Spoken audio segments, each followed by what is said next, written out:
안녕하세요. 매일같이 사연을 듣기만 하다가 큰맘 먹고 제 사연을 글로 쓰게 된 36살 된 여자입니다.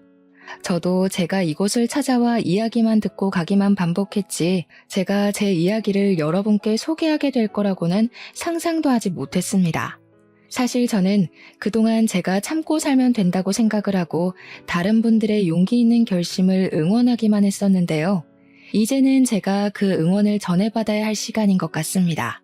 시작부터 왜 이렇게 비장한가 싶으시죠? 물론 기상천외한 사건 사고가 많이들 있으니까 제 이야기가 그저 그런 평범한 일상이라고 생각이 드실지도 모르겠습니다. 인생을 뒤흔들 만큼 큰 사건이 있었던 것은 아니지만 많은 분들이 오히려 저의 이야기에 공감을 해주실 거라고 생각해봅니다. 원래 옆집 이야기가 제일 재밌고 친구들 싸움이 제일 흥미진진한 이야기인 것처럼 저도 여러분의 이웃으로서 속 시원한 이야기를 소개해드리고 싶습니다. 항상 시댁이라는 존재는 내로남불. 내가 하면 로맨스, 남이 하면 불륜이라는 말이 딱 어울리게 행동을 하는지 모르겠습니다. 정말 끝판왕을 확인했다고나 할까요? 어마어마한 우리 시댁의 이야기, 지금부터 시작할 테니 마음 단단히 먹고 저와 함께 빠르게 출발해 보도록 하시죠. 말로만 듣던 웰컴 투 시월드라는 이야기는 저와 전혀 상관없는 이야기일 것이라고 생각하면서 평생을 살아왔습니다. 저도 구김살 없이 자랐고 할 말 다 하는 성격을 가지고 있었기 때문에 내로남불 같은 건 제 주위에서 일어난 적도 없었고요. 항상 제가 나서서 일을 해결하곤 했거든요. 뭐랄까, 사내로 태어났으면 장군감이다 싶은 사람, 그게 바로 접니다. 우리 부모님께서는 제가 사내대장부 같은 성격을 하고 있었으니 어디 내놔도 걱정 없다고 하셨었고요. 불의를 보면 참지 못하고 부당한 대우를 견디지 못하는 성격으로 친구들 사이에서 인기도 꽤 좋았던 사람이 바로 저란 말입니다. 그런데 제가 진짜 생각만 해도 속이 답답한 시댁과 인연을 맺게 되었고 내로남불의 끝을 확인하고 혀를 내두르게 되었습니다. 저랑 남편은 선을 봐서 결혼을 하게 되었는데 서로의 집안이 평범하게 잘 맞았고 어디 하나 모자라거나 과한 점이 없었기에 잘 맞는 사람이라고 생각했습니다. 가족과 가족 간의 화합이다 보니까 한 집안이 너무 치우치면 결실을 맺기 힘들다고 하는데 저희 두 사람은 정말 평범한 집안에서 태어나 평범하게 자라왔기에 별 문제가 되지 않았습니다. 거기다가 남편이 순둥하고 둥글게 살자는 사람이고 어떻게 보면 묻어내서 같이 살기엔 안성맞춤이라고 생각을 하게 되었습니다. 물론 그 순한 성격이라는 게 결혼해서는 답답하고 미련하게 느껴진다는 걸 몰랐죠. 네, 몰랐습니다. 어쩜 그렇게 싫은 소리 한 번을 못하고 끙끙거리면서 해달라는 걸 다 들어주고 앉아있는지 제 속이 터져서 죽을 뻔한 적이 한두 번이 아니라니까요. 남편이랑 결혼을 준비할 때만 해도 우리 두 사람이 평생 검은 머리 팥불이 될 때까지 행복하게 살 것이라 믿어 의심치 않았습니다. 남편이랑 처음 부딪히게 된 사건은 결혼식을 코앞에 두고 신혼집을 얻으려고 이리저리 발품을 팔고 있을 때였습니다. 남편은 신혼집을 얻을 때 서울 외곽 쪽으로 집을 얻자고 박박 우겨댔고 저는 그런 남편의 말을 깡그리 무시하고 있었습니다. 당연히 외곽 쪽으로 가게 되면 교통도 불편하거니와 출퇴근이 너무 멀고 차도 막히고 대중교통에는 사람이 잔뜩 몰렸기 때문입니다. 무엇보다 저는 친정 쪽 근처에 집을 얻고 싶다는 생각이 강하게 있었기 때문에 친정과 매우 멀어지는 외곽 쪽은 아예 후보에도 없었던 지역이었습니다. 남편 회사가 외곽 쪽이랑 가까우냐? 그것도 아니랍니다.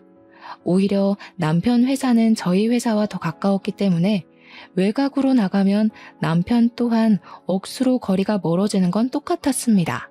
거기다가 나중에 아이라도 낳게 된다면 친정에 맡기기가 편하니까 당연히 여자라면 친정 근처에 살고 싶은 마음이 가득하지 않겠습니까? 근데 남편은 시댁이랑은 거리가 멀어지고 친정이랑만 가까우면 시모가 서운해할 거라면서 둘 다 거리가 먼 외곽으로 가자고 하는 겁니다. 싫다고 제가 박박 우기면서 의견 차이가 좁혀지지 않는 와중에 저희 부모님께서 집을 얻을 때 돈을 보태주겠으니 친정 근처로 오라고 말씀을 하셨습니다. 남편도 대출이 부담되고 돈이 더 급했던 터라 알겠다고 하고 결국에는 친정 근처로 집을 얻게 되었습니다. 그랬더니 시모가 나한테 어떻게 친정 근처로 냉큼 갈 수가 있냐? 친정에서 돈을 지원해준다고 했어도 시댁 옆에 살겠다고 이야기를 해야 하는 거 아니냐고 핀잔을 주셨습니다. 알고 보니까 시모가 외곽 쪽으로 이사를 가려고 알아보고 있었다고 하더라고요. 근데 저희가 친정 근처로 가니 외곽으로 이사를 가지 않겠다고 하더라고요.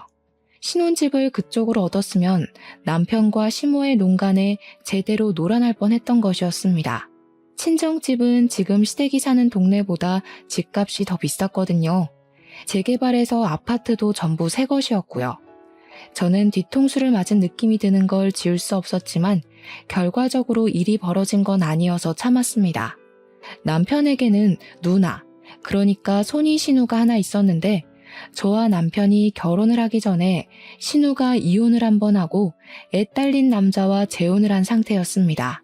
그러니까 신우가 키우는 아이, 시조카는 친자식이 아니었는데 진짜 이 기집애도 시자가 붙은 조카라고 대박 여우더라고요. 저한테는 오빠가 하나 있었는데 오빠랑 저랑 나이 차이가 10살이나 났습니다. 터울이 꽤 크죠? 제가 늦둥이였거든요. 오빠는 일찍 결혼을 했기 때문에 조카가 중학생이 되었는데 결혼하기 바로 전에 중학생이 된 기념으로 제가 좋은 선물을 하나 해주고 싶었습니다. 어떤 선물을 해줄까 고민했는데 실용성 있는 선물이 좋겠다 싶어서 제 친조카이니까 휴대폰을 선물로 사주게 되었습니다. 휴대폰을 바꿔야 할 시기가 오기도 했고 요즘 아이들이 어떤 휴대폰을 쓰냐에 따라서 인기의 척도가 바뀐다는 이야기를 들었거든요. 그래서 조카에게 휴대폰을 사주고 아껴서 조심히 쓰라고 신신당부를 했습니다. 그 이후에 결혼을 했고 시댁에 밥을 먹으러 갔는데 시조카가 입이 대빨 나와서 밥을 먹는 둥 마는 둥 하고 있더라고요. 신우는 그런 시조카를 무시하고 있고 저는 분위기가 이상해서 시조카에게 무슨 일이 있길래 그렇게 불만이 가득한 얼굴로 밥을 먹고 있냐고 물어보았습니다. 아니 글쎄, 우리 딸이 이번에 초등학교 6학년이 됐잖아. 근데 친구들이 전부 사과폰인지 뭔지를 쓴다고 그걸로 바꿔달라고 조르잖아. 가격이 무려 130만 원인데 내가 그걸 어떻게 사줘? 비싼 거는 못 사주지. 사과폰? 이번에 처조카 선물해준 그 핸드폰 말하나 보다. 이번에 처조카가 중학생이 됐거든. 그래서 선물로 하나 사줬었지? 진짜요? 저도 그거 가지고 싶어요, 숙모. 저도 초등학교 6학년 올라간 기념으로 사과폰 사주세요. 네? 그러면 민지도 중학생이 되면 숙모가 생각해 볼게. 숙모, 1년만 더 지나면 중학생 되는데 그냥 저 지금 사주시면 안 돼요? 친구들 다 가지고 있는데 저만 없으면 왕따 당한단 말이에요. 숙모 설마 제가 왕따 당하기를 바라시는 거 아니죠? 숙모네 조카랑 저랑 차별하시고 그러면 저 서운해요. 무슨 초등학생이 저렇게 말을 잘하는지 제 말문이 턱턱 막힐 정도로 막힘없이 말을 하더라고요. 제가 너무 당황스러워서 주제를 돌리려고 했는데 잘 걸렸다 싶은 건지 시조카는 끊임없이 저에게 사과폰을 선물로 사달라고 졸랐습니다. 문제는 굳이 하지 않아도 될 말을 꺼낸 남편은 입을 싹 씻고 혼자 밥을 맛있게 처먹고 있고 시부모도 아무 소리 하지 않고 밥만 먹고 있더라고요. 저한테 다 떠넘겨진 기분이 들었다고나 할까요? 제가 너무 어이가 없어서 시조카한테 나중에 하면서 말을 돌리려고 하시는데 신우가 딱 그러는 겁니다. 내가 웬만해서는 뭐 해달라 이런 소리 잘 안 하는데 설마 외조카만 챙기고 친조카는 나 몰라라 하는 거 아니지? 공평하게 해줘야지. 자기도 분명 비싸서 못 해준다고 딱 잘라 이야기를 하더니 남한테는 얻어먹고 싶은 건지 저한테 차별하면서 휴대폰 맡겨놓은 사람처럼 내놓으라고 하는 거 있죠? 어이가 없어서 저도 무슨 말을 해야 할지 잘 모르겠더라고요. 결국에는 남편의 옆구리를 찔렀더니 남편이 저를 쓱 보면서 말을 하더라고요. 할부해서 사면 별로 부담되는 가격은 아니지 않나? 어차피 휴대폰 다 할부로 사는 거잖아. 그 말에 시조카가 너무너무 좋다고 당장 사달라고 하면서 저에게 퀵 배송이 되는 사이트 주소를 보여주더라고요. 거기서 사면 무슨 사은품도 주고 안전하게 배송도 해준다면서 집 주소는 당연히 아시죠? 하는데 무슨 초등학생이 그리 영악한지 혀를 내둘렀습니다. 핸드폰 값이 1, 20만 원 하는 것도 아니고 무려 130만 원이나 하는데 제가 왜 신우딸, 그것도 신우 친딸도 아니고 재혼한 남자가 데려온 딸에게 해줘야 하는지 모르겠더라고요. 남편에게 그냥 솔직하게 우리 이거 사는 거 부담되지 않냐고 못 해주겠다고 했더니 남편이 나중에서야 저한테 그걸 지금 말하면 어떡하냐고 하더라고요. 아니 제가 옆구리 찌를 때는 모른 척하면서 뭐 할부가 어쩌니 저쩌네 해놓고 왜 제 탓을 하는지 모르겠더라니까요. 사람이 착한 거랑 미련한 건 차이가 있는 법인데 남편은 미련 수준이 아니라 아주 미련 할아버지가 붙은 수준이었습니다. 답답해 죽겠더라고요. 제가 남편에게 옆구리 찌르지 않았냐고 딱 잘라서 시조카한테 못 사준다고 거절을 했어야지 했더니 왜 자기한테 떠넘기냐고 하는 겁니다. 자기가 싫은 소리 못하고 거절 못하는 거 알면서 옆구리를 찌른 것 자체가 잘못된 거라는 식으로 말을 하는 거예요. 아니 싫은 소리가 아니라 이건 딱 잘라서 너무 고가의 제품이니 나중에 크면 사주겠다는 식으로 돌려서 말했어야 하는 거라고 남편에게 훈계를 했습니다. 그랬더니 저한테 그러면 외조카에게는 왜 사준 거냐고 차별 맞잖아. 차별 이딴 소리를 짓거리는 게 아니겠습니까? 저는 남편에게 그래 내가 내 조카 사주는 건 그렇다 치고 네 조카의 핸드폰까지 왜 내가 사줘야 하냐고 네 용돈에서 사주라고 했더니 구시렁거리더라고요. 남들에게 싫은 소리 못한다고 하더니 나한테는 잘만 하네. 나한테 하는 것처럼 너네 누나한테 말을 하라고 비꼬아줬습니다. 그러니까 지도 좀 겸연쩍었던 건지 뭔지 지 용돈에서 할부로 사주더라고요. 근데 그 휴대폰 주자마자 신우가 나한테 이런 비싼 걸 사주다니 너무 고맙다면서 잘 쓰겠다고 신이 나서 말을 하더라고요.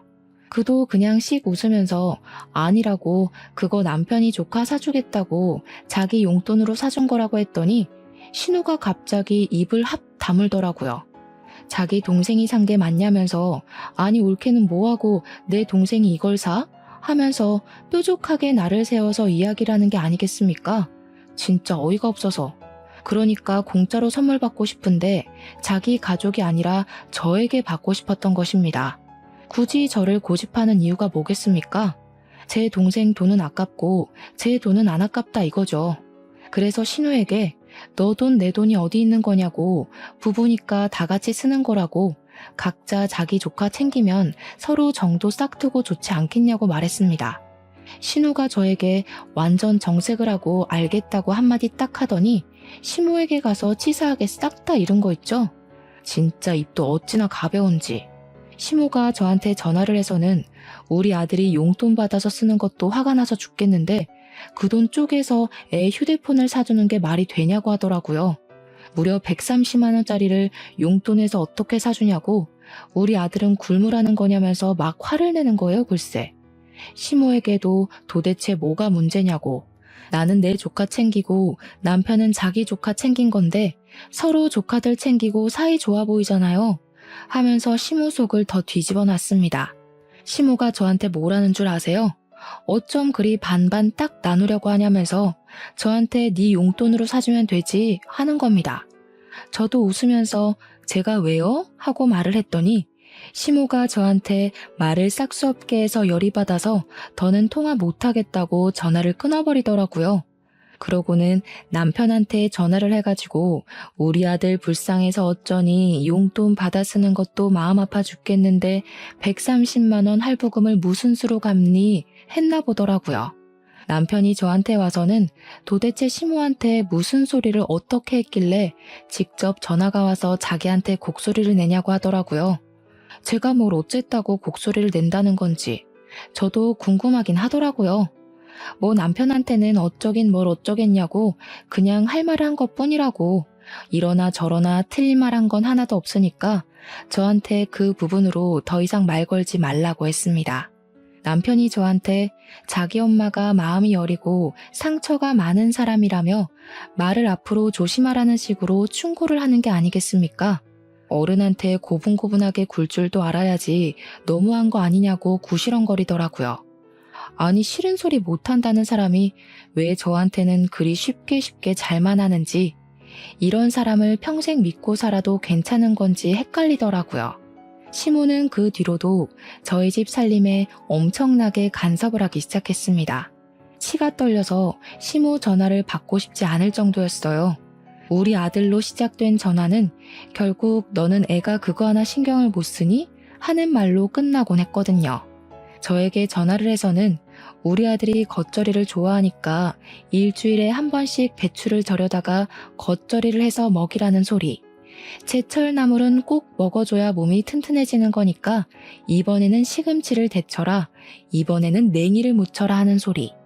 결혼 전에는 아침마다 토마토와 케일, 사과 같은 걸 갈아서 착즙 주스를 꼬박꼬박 먹였으니 너도 아침에 일어나서 착즙 주스 신선하게 내려서 꼭 한 잔씩 주라는 소리.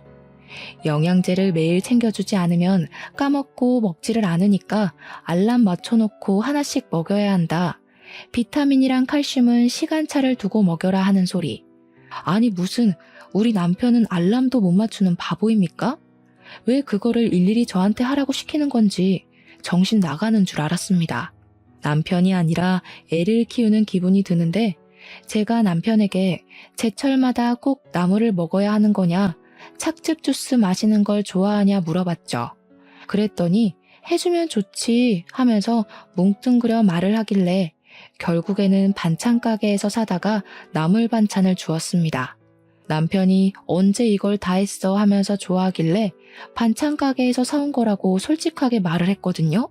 그랬더니 그걸 글쎄 시모에게 가서 고스란히 이야기를 한 겁니다. 집에서 반찬하는 게 뭐가 어렵다고 그걸 사다 먹이냐면서 정성이 들어가야 하는 거라고. 그래서 저는 사 먹는 게 만들어 먹는 것보다 절약이 된다. 나물 반찬 해줘봐야 한 끼 먹고 안 먹던데 집에서 하면 양이 많아지니까 다 상해버린다고 했습니다. 그러니까 시모가 시금치 같은 것들은 된장에 묻히고 간장에도 묻히고 된장국을 끓여도 되고 하면서 저도 아는 레시피를 막 말해주더라고요. 아니 누가 몰라서 안 해먹겠습니까? 그렇게 묻혀봐야 다 상한다니까. 제 말에 포인트를 못 잡으시는 것 같았습니다. 그래서 신모에게 그냥 어머님이 매번 나물 무치신다고 하니까 하실 때 넉넉하게 해서 저희 집에도 좀 가져다 주세요 했습니다. 그 말을 했다고 또 기분이 상해가지고 자기한테 해서 갖다 줄 생각은 안 하고 자기를 시켜 먹을 궁리만 하는 며느리라고 잔소리를 하시더라고요. 제가 나물 반찬을 좋아하는 것도 아니고 먹지도 않는 반찬인데 본인 아들 먹일 거면 본인 손으로 해서 먹이는 게 맞지 않나 싶고요. 시모의 잔소리에도 저는 굽히지 않고 꿋꿋하게 반찬 가게에 가서 반찬을 사다가 먹였습니다. 결혼한 지 6개월쯤 지났을 때였습니다. 어느 날 퇴근을 하고 집에 들어갔더니 집이 시끌시끌 하더라고요. 집에 누가 올 사람도 없는데 왜 이렇게 시끄럽나 하고 현관 바닥을 딱 보는데 신발이 어마어마하게 많이 있는 게 아니겠습니까? 순간 불안한 마음이 제 머릿속을 확 스쳐 지나가는데 현관 중문을 열고 거실 쪽으로 발을 디뎠더니 신우가 빼꼼 고개를 내밀더라고요. 옳게 왔어? 저희 집에서 지금 뭐 하세요? 집에 들어가 보니까 신우의 시조카는 물론이고 시모까지 와 있는 게 아니겠습니까? 남편은 거실 소파에 누워서 휴대폰을 만지고 있더라고요. 어이가 없는 동시에 이게 무슨 일인가 싶어서 시모에게 물어봤더니 아무렇지 않게 대답을 하시더라고요. 어쩜 너네는 이사를 해놓고 한 번도 집에 놀러 오라는 소리를 안 하니? 그래서 우리가 이렇게 시간 내서 한번 찾아와 봤다. 배고프니까 얼른 밥부터 해라. 지금 시간이 꽤 늦었는데 아직도 식사를 안 하셨어요? 식사 준비하려면 시간이 꽤 걸릴 것 같은데 그냥 시켜 먹는 게 좋을 것 같아요. 뭐 드시고 싶으신 거 없으세요? 여기 웬만한 음식은 다 배달 오거든요. 그랬더니 시모가 옳다구나 잘 걸렸다 하는 말투로 말을 하시더라고요. 아니 지금 시어머니를 앉혀놓고서는 배달 음식이 가당키나 한 소리야? 네가 그러고도 주부가 많니? 미리 오신다고 연락을 주신 것도 아니고 약속을 잡은 것도 저랑 잡은 게 아닌데 제가 왜 밥을 차려야 하는 거예요?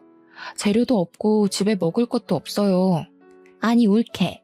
말을 조금 거칠게 하는 경향이 있네? 당연히 주부가 남편 밥을 챙겨야지. 먹을 게 없으면 어쩌라는 건데? 저는 주부가 직업이 아닌데요? 엄연히 직장이 있는 사람이에요. 저 4대 보험도 되거든요? 그러는 신우는 아주버님 밥 안 챙기고 여기서 뭐 하시는 거예요? 어머님도 집에 가셔서 아버님 식사 챙겨주셔야 하는 거 아닌가요? 그러니까 신우도 시모도 입을 싹 다물더라고요. 그러길래 도대체 왜 저를 못 잡아먹어서 안달인지 모르겠다니까요. 신우도 괜히 민망한지 자기 남편은 밖에서 밥 먹고 온다고 했다고 조용히 말을 하더라고요. 그러니까요. 아주버님도 밖에서 저녁 사드시고 온다는데 저희는 왜 사 먹으면 안 되냐고요. 아유, 말대답. 너네가 평소에 뭐 해먹고 사는지 궁금하니까 밥 한번 차려봐. 짜증이 확 나고 저러는 이유가 투명하게 보여서 그냥 라면 5개를 끓이고 반찬 가게에서 사온 나물이랑 김치를 꺼냈습니다. 김치도 일부러 보란 듯이 대형마트에서 파는 봉지 김치를 꺼냈더니 시모가 기겁을 하면서 이런 중국산 김치를 먹는 거냐고 화를 내는 게 아니겠습니까?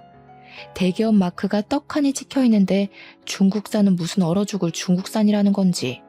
어머님, 땡땡 기업 모르세요? 대한민국 10대 기업 안에 드는 땡땡 기업이요. 이 김치 거기 회사에서 나온 건데 국산 김치가 어떻게 중국 김치예요? 너무 재밌다. 그럼 땡땡 기업이 중국 기업이라는 소리예요? 어디 가서 그런 이야기 하시면 큰일 나요. 그랬더니 시모가 자기는 라면 안 먹는다고 밥 달라고 하기에 저쪽에 가시면 즉석밥 있으니까 데워 드시라고 했습니다. 저도 열이 받으니까 막 나가게 되더라고요. 말을 뱉으면서도 어찌나 속이 시원하던지 정말. 제가 룰루랄라 공격들을 다 받아쳐내니까 작전을 바꾼 건지 뭔지 시모가 아이고 우리 아들 불쌍해서 어떻게 하는 겁니다. 불쌍한 우리 아들, 엄마가 옆에 딱 붙어서 살았어야 밥도 챙겨주고 하는 건데. 그래, 이건 올케가 좀 너무했다. 다른 것도 아니고 라면 하나 딱 끓여주는 거야? 맛만 좋은데 왜 그래? 와, 숙모, 라면 진짜 잘 끓이시네요. 쩐다 쩔어. 면 꼬들꼬들한 거 봐. 그 와중에 시조카는 맛있다면서 신나서 라면을 먹더라고요. 이게 사과폰의 힘인가 싶기도 했습니다. 그날 그렇게 라면만 먹고 돌아간 시모는 이가 갈렸는지 한동안 잔소리도 하지 않으셨습니다. 또 시간이 조금 흐르고 저희 친오빠가 중학교 들어간 딸이 첫째인데 이번에 둘째 아들을 아주 큰 터울을 가지고 낳게 되었습니다. 나이 차이가 꽤 많이 나는 늦둥이인데 부부 금술이 좋아서 그런 건지 예상치 못한 아이가 떡하니 생겼고 이것 또한 축복이라면서 아이를 무리해서 출산하게 되었습니다. 아들을 낳았다면서 당연히 우리 집에서도 무척이나 좋아하셨고 저도 선물을 챙겨서 둘째 조카를 보러 가고 했습니다. 근데 그 소식을 시댁에서 들은 건지 저한테 시모가 대뜸 전화를 하지 않겠습니까? 그러더니 저에게 집 근처에 백화점이 있냐고 물어보시더라고요. 그래서 백화점 있다고 15분 거리에 있는데 무슨 일이시냐, 뭐 필요한 게 있으시냐 상투적인 질문을 드렸습니다. 그랬더니 백화점 지하 코너에 가면 비싸고 질이 엄청 좋은 과일들이 많이 나왔을 거라고 하시더라고요. 지금이 뭐 사과가 제철이니 어쩌니 하시는데 왜 그러시나 싶었죠. 사과가 드시고 싶어서 사오라는 이야기를 돌려 하시는 건가 했는데 저한테 그 과일을 사다가 전용 세제 말고 식초물에 깨끗하게 씻으라고 하더라고요. 과일 세척 세제를 쓰면 뭐 나쁜 성분이 섞여 있을 수밖에 없거니와 깨끗하게 다 씻겨 내려가지 않는다 어쩐다 하면서요. 그 이후에 믹서기 같은 곳에다가 갈면 건더기가 생긴다면서 저에게 깨끗하게 씻은 과일을 강판에다가 정성스럽게 갈아 내리라고 하셨습니다. 순간 우리 둘째 조카를 챙기라고 이러시는 건가 싶어서 아직 너무 신생아라서 과일은 먹을 수 없다고 이야기를 했더니 시모가 응? 하시더라고요. 뭔 소리를 하는 게냐? 우리 아들 주라고 우리 아들. 우리 아들이 과일을 깎아 놓으면 잘 챙겨 먹지를 않아. 그러니까 그렇게 강판에 갈아서 냉장고에 넣어둬라. 아침에 하나씩 꺼내주면 잘 먹는다. 우리 아들이 과일도 잘 챙겨 먹어야지. 맨날 밥만 먹으면 안 돼. 과일에 비타민이며 식이섬유 같은 게 많은 거 알지? 필요한 영양소니까 하나하나 챙겨줘라. 제가 진짜 어이가 없어서 아, 예 하고 대충 전화를 끊고는 퇴근하고 남편에게 물어보았습니다. 여보, 혹시 과일을 깨끗하게 잘 씻어서 강판에 갈아 놓으면 무슨 생각이 들어? 글쎄, 개밥? 아니면 뭐 잼 만들게? 그런 거 만들어봐야 누가 먹는다고 고생을 사서 해. 잼은 그냥 사서 먹자. 아니, 어머님이 나한테 그렇게 만들어서 냉장고에 넣어놨다가 당신 아들 입에 넣어주라고 하시던데 그래야 여보가 과일을 먹는다고. 그 말이 끝나기가 무섭게 남편의 얼굴이 빨갛게 달아오르는데 꼴이 웃기더라고요. 제가 너무 웃겨서 당신 무슨 신생아냐고 그런 취급을 당하냐 했더니 남편이 아 진짜 자기 엄마가 너무 주책인 것 같다고 하더라고요. 남편도 그렇게 주책 맞다고 생각할 정도면 시모가 극성은 극성인 거죠. 도대체 아들을 철없는 푼수로 만드는 꼴 아니겠습니까? 그 이후에 한 번은 제가 정말 심각하게 독감에 걸려서 진짜 말로 표현할 수 없는 고생을 하게 되었습니다. 회사까지도 고열이 너무 심해서 5일이나 쉬어야만 했고 집에서 해열제를 먹고 병원에 매일같이 들러서 열이 떨어지는 링거를 맞아야만 했습니다. 밥도 제대로 먹지 못할 정도로 아파서 골골거렸는데 남편이 걱정이 돼서 그런 건지 뭔지 시모한테 말을 했나 보더라고요. 시모가 집에 찾아왔습니다. 아파 죽겠기에 인사할 힘도 없고 눈도 제대로 뜨지 못한 채로 오셨어요 하고 인사를 드렸죠. 고개를 들어 시모를 보니까 마스크까지 정말 꼼꼼하게 챙겨 쓰고 손에 비닐 장갑까지 끼고 와서는 가방 하나 툭 던지면서 그러더라고요. 여 가방에 얼른 네 남편 짐 좀 싸라.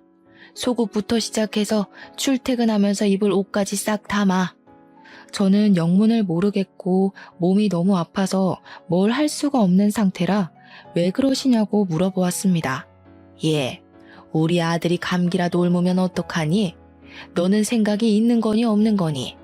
그렇게 아프면 네 남편부터 시댁에 보냈어야 했어야지.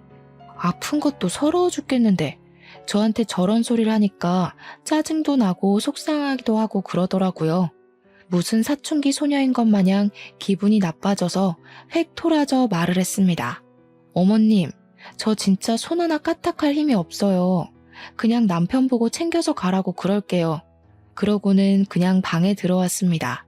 열이 너무 올라서 어지러움이 심각할 정도라 침대에 누웠는데 따라 들어오신 시모가 제 이불을 확 걷어내더니 등짝을 때리더라고요. 남편 짐을 저보고 챙기라면서 일 끝내고 들어온 남편 고생하게 그 힘든 일을 시키냐고 잔소리를 하시는 겁니다. 진짜 저에게 데스노트가 있었으면 우리 시모의 이름을 적어서 심장마비에 걸리게 만들고 싶을 정도로 화가 났습니다. 아, 그럼 어머님이 챙기시던가요? 제가 아파 죽겠다는데 여기까지 쫓아오셔서 뭐 하시는 거예요? 너 지금 내가 누군지 알고 소리를 지르니? 옛날에는 시어머니라면 눈도 제대로 못 쳐다봤는데 세상 참 좋아졌다.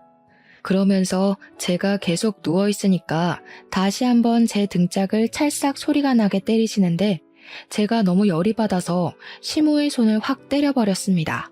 놀래가지고 저를 눈 동그랗게 뜨고 쳐다보는데 아 진짜 그 표정까지도 정나미가 뚝뚝 떨어지더라고요.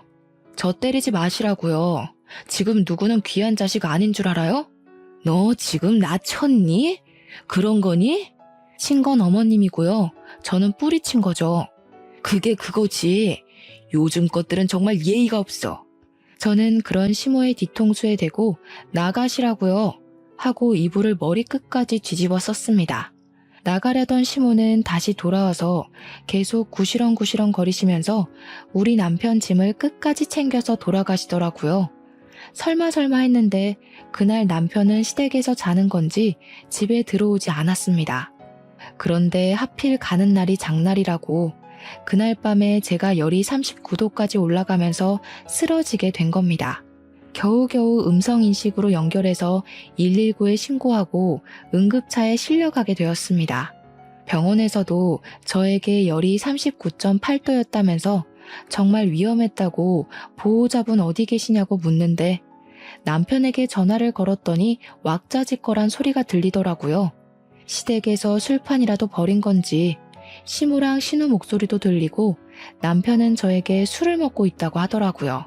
너무 열이 받아서 전화 바로 끊고 엄마한테 전화를 걸어 엉엉 울었습니다. 아픈 것도 서러운데 남편까지 저 모양 저꼴이라고 말입니다. 그러니까 부모님께서 그 새벽에 놀라가지고는 병원 응급실로 바로 뛰어오셨어요. 김서방 어디 갔냐고 물어보시는데 힘들고 목이 바싹 타서 죽을 것 같았지만 원래 고자질이라는 게 제일 즐거운 거 아니겠습니까? 하나도 빠짐없이 모든 사실을 다 일러바쳤습니다. 저희 아버지께서 엄청나게 열이 받으셔서는 당장 뒤집어 엎겠다고 이혼하라고 그런 취급 받으면서 살 필요 없다고 하시더라고요. 부모님께서도 저의 이혼을 지지해 주시겠다는데 제가 굳이 피할 이유가 있겠습니까? 저는 이혼을 결심했고 퇴원을 하고 나서 제대로 사건이 터지게 되었습니다. 시모가 집에 남편 짐은 물론이고 본인 짐까지 죄다 싸들고 찾아온 게 아니겠습니까? 무슨 짐이 이렇게 많은가 싶어서 보다 보니 시모 짐까지 섞여 있더라고요. 불길한 예감은 뭐 틀리지 않는 법이죠. 저는 바로 정신을 차리고 남편에게 물어보았습니다. 이 짐들은 다 뭐야? 당신 짐만 있는 게 아닌 것 같은데? 우리 집 내놨다. 아무리 생각해도 내가 너무 못 믿어워서 두 다리를 뻗고 잘 수가 있어야지. 우리 아들이 결혼하고 살이 홀쭉하게 빠진 거 봐라. 저게 사람 몰골이니? 삐쩍 말라가지고 볼품없게. 저 사람 원래 저랬어요. 연애할 때도 비쩍 말라서 볼품 없었는데요. 이게 또박또박. 먹는 것만 봐도 맨날 사온 반찬이고 김치도 마트 김치를 사 먹인다는 게 말이나 되니? 내가 같이 살면서 우리 아들 밥도 해주고 말이다. 살림도 좀 알려주고. 너 신부 수업 안 받고 온 거 티나서 내가 가르치려고 한다. 내 말에 토달지 마. 내가 우리 아들 집에 와서 지내겠다는 게 문제는 아니잖니. 그러면서 글쎄 본인 집만 쏙쏙 골라다가 저희 집 남는 방이 하나 있었는데 그 자리에 짐을 풀더라고요. 제가 너무 황당해가지고 이건 아닌 것 같다고 했습니다. 뭐가 아니냐고 저한테 뾰족하게 되물으면서 자기 말에 틀린 게 있냐고 반박할 거리가 있으면 해보라고 하시더라고요. 물론 뭐 시모 말이 틀린 말은 아니죠. 반찬 사 먹고 김치 사 먹는 게 근데 그게 왜요? 요즘 누가 일일이 하나요? 아무리 아들 집이라고 해도 며느리가 있는데 저랑 상의도 없이 갑자기 같이 살겠다고 하는 건 아닌 것 같아요. 그럼 어쩌니? 이미 우리 집은 내놨는데. 네 시아버지는 평생 수원이 강원도에서 감자 농사 짓는 거였거든? 그래서 강원도에 마당 딸린 집 알아보고 있다. 나는 도시에서 살아야 하는 사람이라 여기 와서 지내기로 결정했어. 내가 우리 아들 집에 오는데 네 의견은 별로 필요 없는 것 같은데? 내 배로 낳은 자식 내가 끼고 살겠다는데 왜? 완전히 뒤통수 제대로 맞은 느낌이 들어서 남편에게 뭐라고 말 좀 해보라고 아니면 내가 알아들을 수 있게 설명이라도 해보라고 했습니다. 그랬더니 남편이 천하태평 묵사발에 밥 말아먹는 소리를 하더라고요. 엄마는 도시 살고 싶어하고 아빠는 시골 살고 싶어하고 딱 아기가 맞잖아. 엄마 혼자 살면 외롭기도 하고 같이 살면 좋고 그리고 우리 맞벌이 하니까 밥 해먹기도 쉽지 않았는데 엄마랑 같이 있으면 편하긴 하겠지. 쑥스로 밀어붙이기로 결심을 한 건지 뭔지 두 명이서 밀고 들어오며 박박 우기니까 제가 집을 나가지 않는 이상 답이 나지 않겠더라고요. 당장 친정에 가기도 애매하고 해서 일단 쫓아내봐야겠다고 생각만 했습니다. 근데 다음날 퇴근하고 집으로 오니 남편의 말대로 밥이 차려져 있기는 개뿔, 재료만 수북히 쌓여 있더라고요. 이게 다 뭔가 싶어서 시모를 바라보았습니다. 그러니 시모가 저에게 타이밍 맞춰서 잘 왔다면서 이제 밥을 하자고 하더니 양파를 썰어라, 국을 해라, 볶아라, 감봐라, 차려라 난리를 부렸어요. 이게 남편이 말하는 밥 해주러 온 시모인 건가 싶어서 멍하니 남편을 바라보았죠. 그저 시모는 제가 하는 걸 지켜보러 온 사람이었습니다.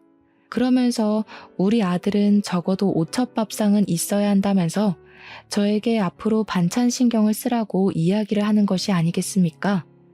내일은 사골국을 먹어야겠다고 하면서 핏물을 이미 빼놓고 있다며 아침 5시에 일어나서 출근 전까지 푹 고아놓으라고 하시더라고요. 제정신인가요?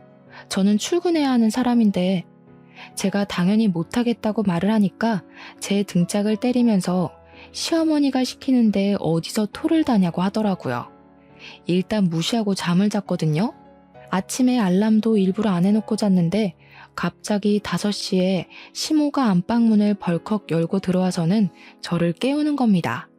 그놈의 사골국 끓이라고요. 진짜 욕이 절로 나오는 거 있죠? 너무 열받아서 남편까지 깨웠더니 시모가 또 제 등짝을 때리면서 어디 잠자는 남편을 깨우냐고 하더라고요.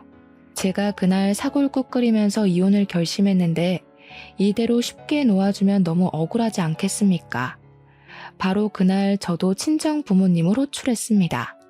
그간 있었던 사정 설명을 다 하고 짐 싸들고 오라고 했더니 아빠랑 엄마랑 둘 다 벼르고 있었는지 본때를 보여준다고 하더라고요. 그날 퇴근하고 부모님이랑 같이 집에 가니까 시모랑 남편이 엄청나게 당황하더라고요. 그래서 저도 웃으면서 우리 엄마 아빠도 같이 살면 좋지 뭐 했습니다. 아니 이렇게 말도 없이 사돈어른도 말도 없이 찾아오셨다면서요. 저희 집은 제가 요리를 하기 때문에 오늘 저녁은 제가 차리도록 하겠습니다. 그러니 시모가 안절부절 가만히 있지를 못하더라고요. 막 며느리가 하면 되는데 하면서 당연스럽게 저를 쳐다보는데 우리 엄마가 그러셨습니다. 어디 우리 귀한 딸 손에 물을 묻히라고 하십니까? 김서방, 자네는 뭘 그리 몰뚱히 서 있나? 당장 와서 마늘부터 까.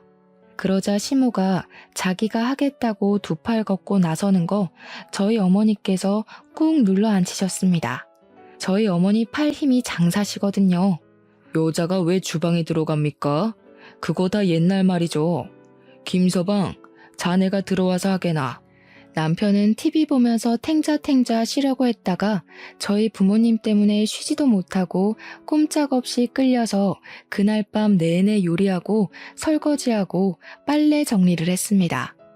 그리고 뻗어서 자려고 하는데 시모가 슬쩍 와서 말을 하더라고요.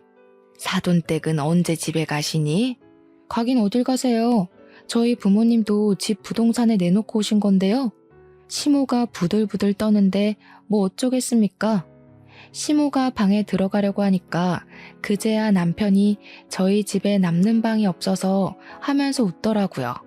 한마디로 이제 집으로 돌아가시죠 하는 말이었습니다. 밤도 많이 늦었는데 집에 가셔서 주무시는 게 좋지 않을까요? 우리 집 내놓고 왔다니까. 거기 벌써 집 보러 오고 난리도 아니야. 우린 거실에서 잘게. 그러시더니 집에서 가지고 오신 이불을 떡하니 펼치시더라고요. 남편이 저를 보면서 입모양으로 어떻게 좀 해보라고 하는데 제가 왜 그래야 하죠? 뭘 어떻게 해. 엄마 아빠 같이 살면 좋지. 나중에 우리 애도 다 봐주실 텐데. 우리 엄마 있잖아. 어제 못 봤어? 하나하나 나 시키시던 거? 그리고 새벽 4시 30분에 아빠가 안방에 들어와서 남편을 깨우기 시작했습니다.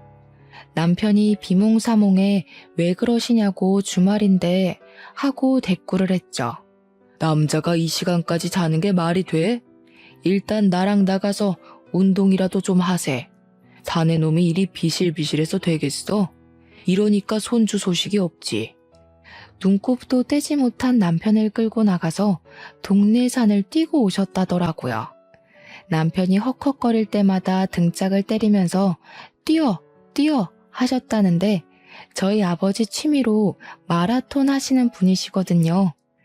남편이 완전 녹초가 되어서 들어오니까 시모가 화들짝 놀라고 아버지께서는 이제 밥하자 하시더니 남편한테 요리시키더라고요. 아침 먹고 남편이 잠을 좀 자겠다고 하니까 아버지께서 점심 준비를 해야지 무슨 잠을 자냐고 점심에는 육개장 끓이자고 재료 손질부터 하자고 하시더라고요. 그러면서 남편 점심 먹고 설거지할 때까지 못 쉬게 했습니다. 시모는 발 동동 구르는데 아빠가 집안꼴이 이게 뭐냐면서 대청소하게 여자들은 나가서 커피라도 마시고 오라고 하더라고요. 남편은 울상으로 저를 바라보는데 파이팅 한번 해주고 엄마 팔짱 끼고 나왔습니다. 예, 정말 해도 해도 너무한 거 아니니? 주말인데 우리 아들 쉬지도 못하고. 어머, 우리 딸 이야기 들어보니까 지금까지는 우리 딸이 다 했다는데요? 그러면서 엄마랑 시모랑 다툼이 일어나기 시작했고 저는 당연히 엄마 편을 들었습니다. 요즘 누가 여자 할 일, 남자 할 일 나누냐고. 그렇게 따지면 저도 직장 다니면서 돈을 벌고 있지 않냐고 시모에게 퉁명스럽게 대꾸를 했습니다. 이혼하기로 마음을 먹고 난 다음이라 그런지 말투도 존중을 해줄 필요가 전혀 없더라고요. 집으로 돌아가니까 남편이 더 이상은 비 못 맞추겠다면서 시모를 내보낼 테니 저희 부모님도 빨리 집으로 보내라고 하더라고요. 그래서 저는 미리 준비한 이혼 서류를 꺼냈습니다. 그게 뭐냐? 시모는 화들짝 놀라고 부모님께서는 서둘러서 짐을 챙겨주셨습니다. 아니 무슨 이혼이 애들 장난이야? 애들 장난이 아니라서 이혼하는 거죠. 저는 더 이상 이렇게 못 살아요. 저희 부부도 우리 딸 귀하게 키웠는데 여기서 구박받으면서 지낼 이유 하나 없습니다. 협의 이혼하고 집은 반반 했으니까 반반 나눠. 혼수는 네가 해온 건 네가 들고 가고 내가 해온 건 내가 들고 갈게. 우리 뭐 더 정리할 것도 없잖아? 제 입에서 이혼 이야기가 나오니까 남편이 이혼 못한다고 배 내밀고 항의를 하더라고요. 그래? 그럼 소송할게. 내가 당한 시집살이면 위자료도 꽤 받겠다. 제가 위자료 소송 이야기까지 꺼내니 시모가 자기가 잘못했다면서 앞으로는 간섭 안 하겠다고 한 번은 그냥 넘어가자고 하더라고요. 그 말을 제가 어떻게 믿겠습니까? 그냥 짐 싸서 나온 뒤에 이혼하자고 계속 이야기를 했더니 남편이 협의 이혼해주겠다고 하더라고요. 위자료를 챙겼더라면 더할 나위 없이 좋았겠지만 빨리 저 지겨운 인간들이랑 인연을 끊고 싶어서 그냥 협의 이혼으로 진행했습니다. 지금은 친정에서 편안하게 마음 안정을 취하며 앞으로 어떻게 미래를 꾸며나갈지 계획을 쓰고 있는 중이랍니다. 이혼한 지 이제 한 달밖에 되지 않았지만 벌써부터 명치에 얹힌 분노들이 다 내려가는 느낌이네요. 제 이야기처럼 여러분들의 화도 가라앉고 분노도 사라지길 바라며 오늘의 사연은 여기까지 적어보겠습니다. 저의 긴 사연 들어주신 여러분 정말로 감사드립니다.